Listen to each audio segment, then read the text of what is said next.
realidad la vergüenza de esta época del siglo XX.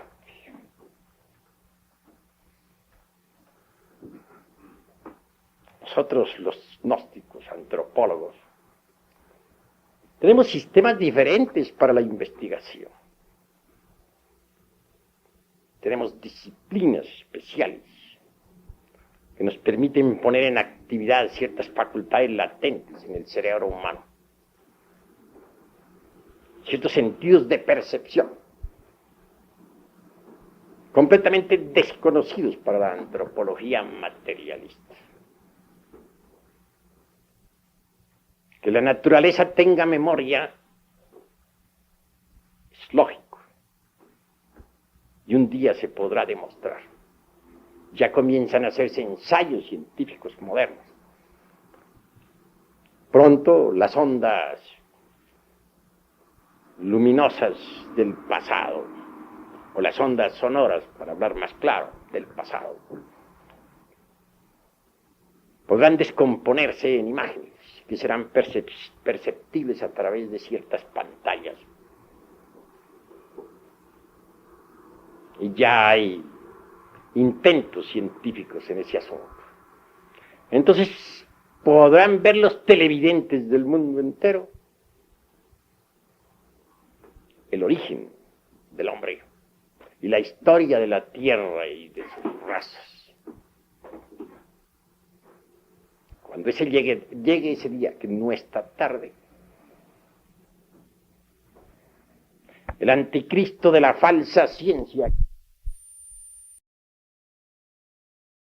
Quiero decirles con entera sinceridad que el origen de la humanidad quedará al descubierto en estas conferencias.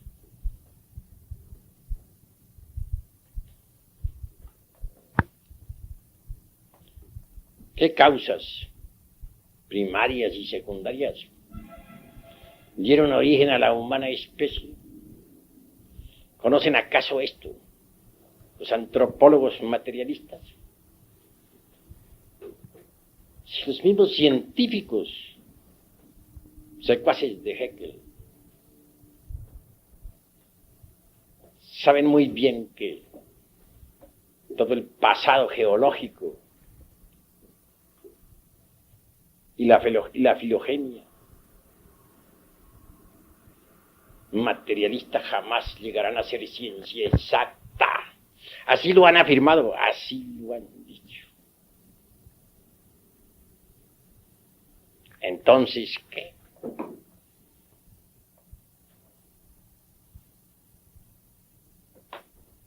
Estamos en una época de grandes inquietudes. Y el misterio del origen del hombre debe ser aclarado. El terreno de las hipótesis es deleznable. Es como un paredón sin cimientos. Basta darle un ligero empujón para convertirle en menudo sedimento.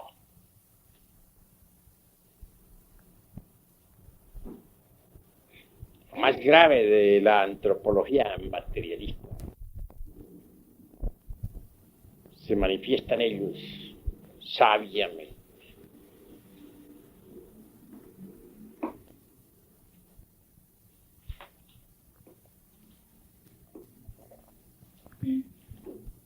Absurdo resulta también embotellarnos en el dogma de la mecánica evolutiva.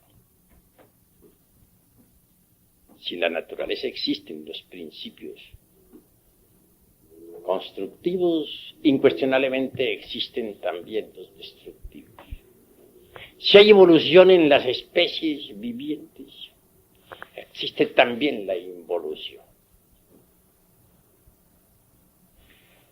Hay evolución, por ejemplo, en el germen que muere para que el tallo nazca. En la planta que crece, que echa hojas y que al fin da fruto. Hay involución en la planta que se marchita y que fenece y que por último se convierte en un montón de leños. Hay evolución en la criatura que se gesta dentro del vientre materno, en el niño que juega, en el joven. Hay involución en el anciano que decrece y que al fin muere. Evolucionan los mundos cuando surgen del caos a la vida. Después involucionan cuando al fin se convierten en nuevas lunas. Así que si consideramos la antropología exclusivamente a través de la mecánica evolutiva, estamos hablando en forma parcial. Caemos en el error. Mas si estudiamos la antropología también a la luz de la involución, entonces marchamos equilibradamente, porque evolución e involución constituyen el eje mecánico de toda la naturaleza. Así que considerar que la evolución es la única base de todo este gran mecanismo natural resulta absurdo en forma total. Tenemos que considerar la vida y la muerte, los tiempos de desarrollo y los tiempos de caducidad. Solo así marcharemos correctamente dentro de la dialéctica gnóstica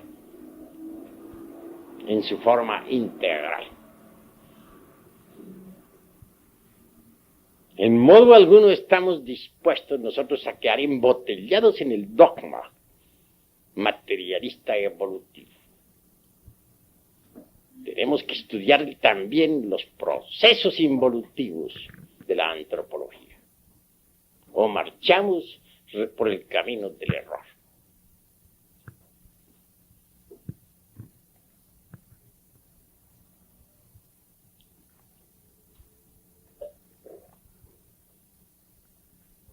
¿Cuáles son los tipos originales de esta raza humana? ¿Quién los conoce? Nosotros tenemos métodos, sistemas científicos por medio de los cuales podemos ver, oír, tocar y palpar esos tipos originales. Sabemos muy bien que antes de que el animal intelectual apareciera sobre la faz de la Tierra, en la Atlántida de Platón, que no es una simple fantasía como pretenden los fanáticos ignorantes de la famosa Pangea materialista, apareció en realidad de verdad el animal intelectual. En la Lemuria existió el hombre, lo mismo que en la época hiperbórea y polar. Mas estos son puntos que solamente iremos desarrollando en futuras conferencias para mayor claridad de todos aquellos que escuchen y lean.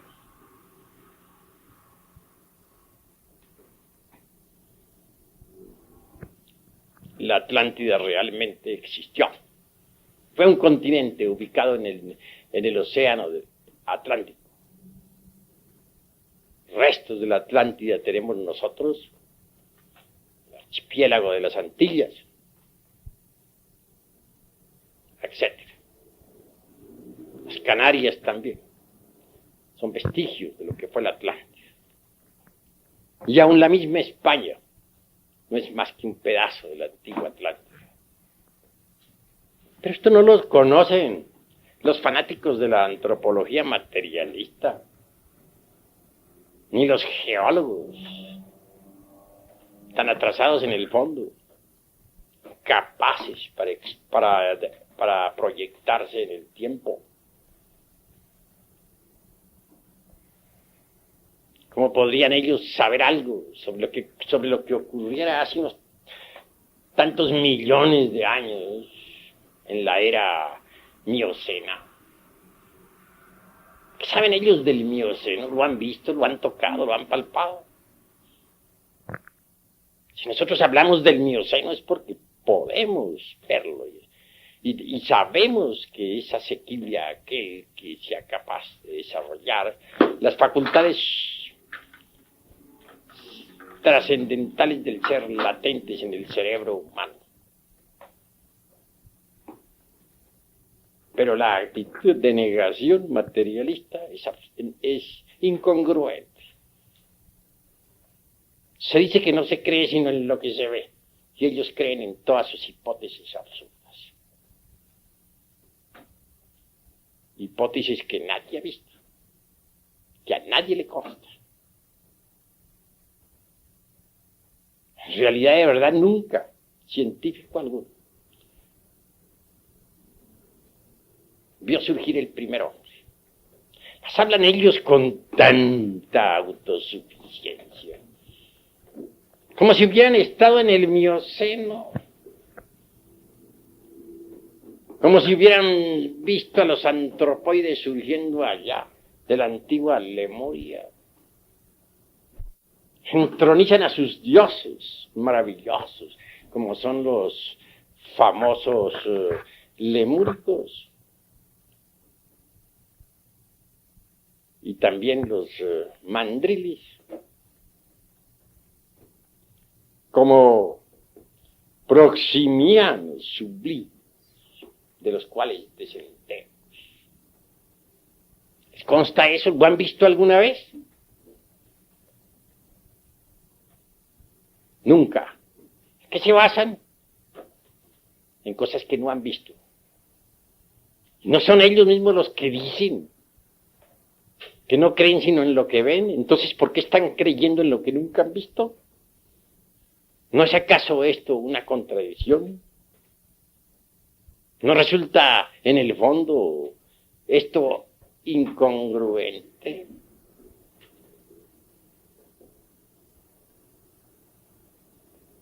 Bueno, hasta aquí mi conferencia de esta noche. Si hay alguna pregunta, pueden hacerla sin salirse exactamente de lo que estamos enseñando. A ver, pregúntenme.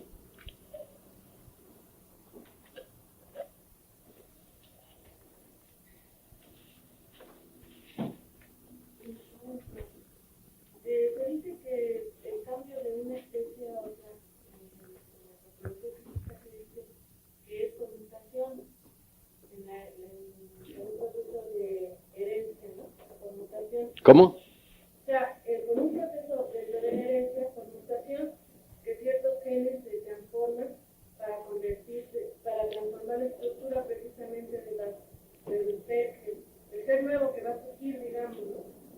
Entonces, quiere decir que en realidad no existen mutaciones entre las especies. Vamos con el mayor gusto a dar respuesta a esa pregunta. Estos tontos científicos de la antropología materialista creen que mediante los cambios ambientales y de clima se transforma en alguna forma, aunque sea en mínima parte, los órganos de la generación con posible mutación de genes.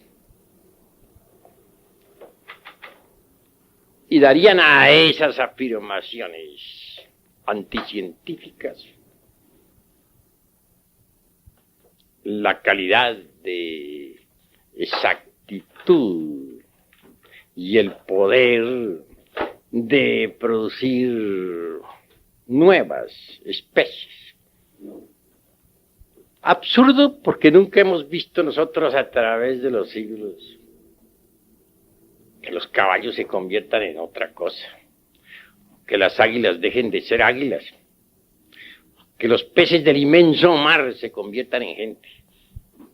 Ni siquiera los tiburones a los que se les otorga también nuestra paternidad.